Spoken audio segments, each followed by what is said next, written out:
So what's up mga boy? At ngayong araw, hindi ako nagawa ng intro. Kasi nga, biglaan. Well actually, napag-usapan namin na pupunta ako sa bukid. And tutulong ako doon para Kuyunin kasi yun. Para mag-copra and also para i-check yung fish pond ni Lolo. At pumunta ako doon.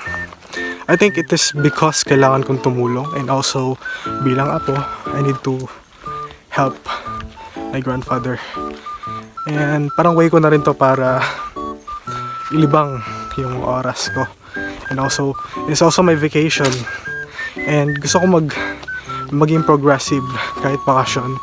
So I will be trying to do some stuff sa bukid, like helping my grandfather. So yun lang guys, kasi sumusunod mamotor kami. So what's up mga boy, ako na naman. So what's up mga boy, ako naman ay andito at patuloy pa rin. Kanina nagmotor kami habang ako'y naglalakad kanina. Nagmotor kami, kahit mabagal ang motor ay nakasakay pa rin. Ngayon ako yan dito sa part na ko saan ako'y pinababa kasi nga mahirap daw ang daanan. And gusto mo makita yung daan. Ito yung daanan, yan. And guys, yung mga kambing. And I think this is some sort of path papunta doon. Pero I think it's kind of far away from here though. Now may mga goats. Na-miss ko yung kambing doon sa lupa. Doon sa school, sa bahay na titirahan ko sa south. Kasi right now I'm here at north. And this is the place. Actually. Yan.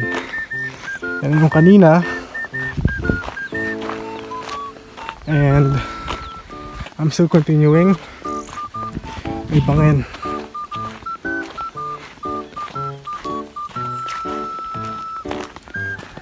Hello guys, ako naglalakad pa rin ngayon. And my legs kinda hurt. Medyo hinihingal na rin ako. I don't really know why.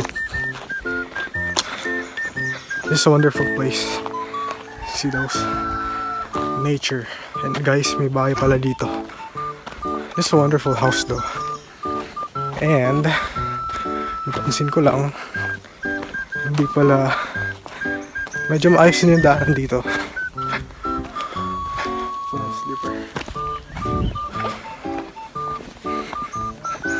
So guys, i-check natin yung motor na sinakyan ko kanina. Yung motor ni Lolo.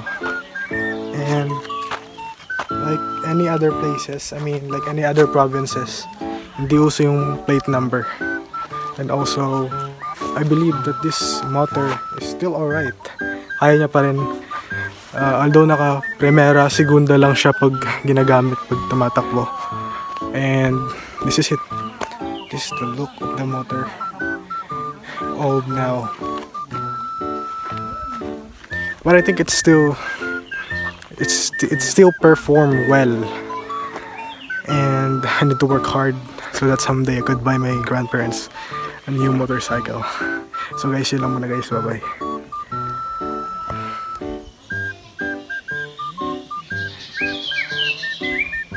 So what's up guys? So as our journey continues, nakarating kami sa this old rusty bridge. Not rusty. This old rigid. This old wooden bridge. I think it could still perform well, although there's some gap. But I think this could still be used by many people here, especially if they have land here in the mountains. They have properties, and this is a wonderful place though. Although I think this could be a place where you couldn't be staying for so long because it might break. So guys, ito yun. Yan. And there's some running batis. I forgot the batis. Running water. You could not say that that's a river. That's a batis in Filipino. And that's it.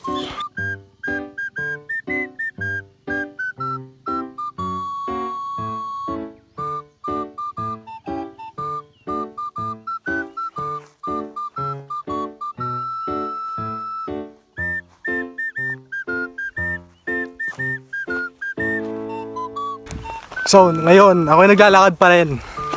I still don't know why I'm still walking. I'm just kidding. Alam ko, sabi ko kay Lola, maglalakad na lang ako kasi alam kong malapit na lang. Pero bakit ganun? Pataas kasi oh. Nakakahingal actually. And may dala-dala pa akong bigas kasi nakalagay ito kanina sa motor. And sa akin pinabuhat.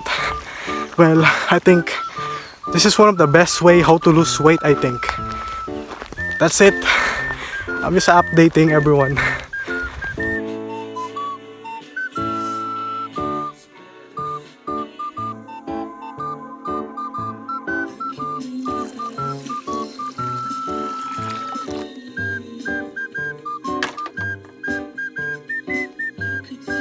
So what's up guys, it's your boy Lander. So ngayon, ako'y nandito sa aming bukid.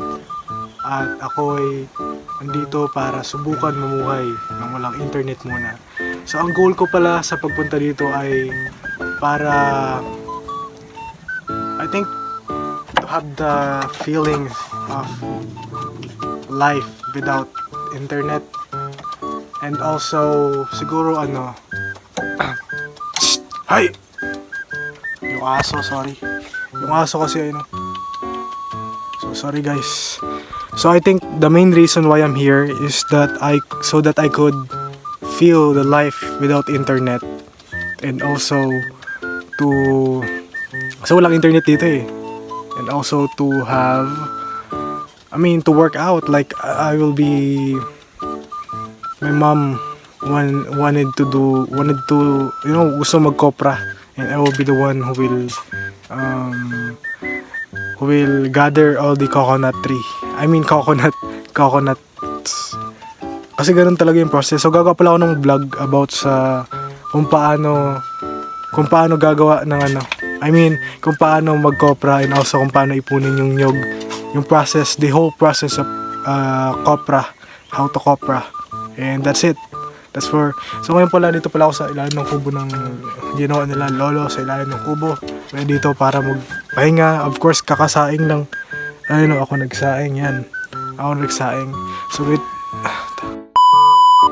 So what's up? It's your boy, Lander. So ngayon, ako'y nandito na sa bukid ng aking lolo. At kung mapapansin nyo ay may maririnig kayong mga uni ng ibon sapagkat maraming ibon at maraming puno dito. Ay mali, maraming puno. At dahil doon maraming ibon. So pasensya na sa likod, medyo against the light. At ngayon, ang goal ko ay mabuhay for this day and up until tomorrow without internet. And also, I will be doing some stuff like pag-iipon ng nyog because my mom wants to do kopra. You know what kopra is, di ba? So pagpasensya nyo na guys kasi may naglalakad na aso sa tabi ng phone. At yung aso ay ayun. Yan, hindi ko alam yung pangalan pero I'm glad na hindi naman siya galit sa akin. Kahit first time niya ako nakita, ay hindi pala. Nakapunta na ako dito pero I didn't do some vlog during that time. And now I will document my life during this moment because this is for memories, and also this is for hobby. Of course, I will be doing some vlogs now, right? Because no one really cares if I do some vlog. And I think this is the main purpose of my life, is to document what happened to me and post it in YouTube. And that's it. That's my vlog. And guys, I will be doing some vlog to the following day. I think tomorrow or maybe later. I'm just thinking about some serious content that could be really necessary for my vlog. So that's it, guys. Bye bye.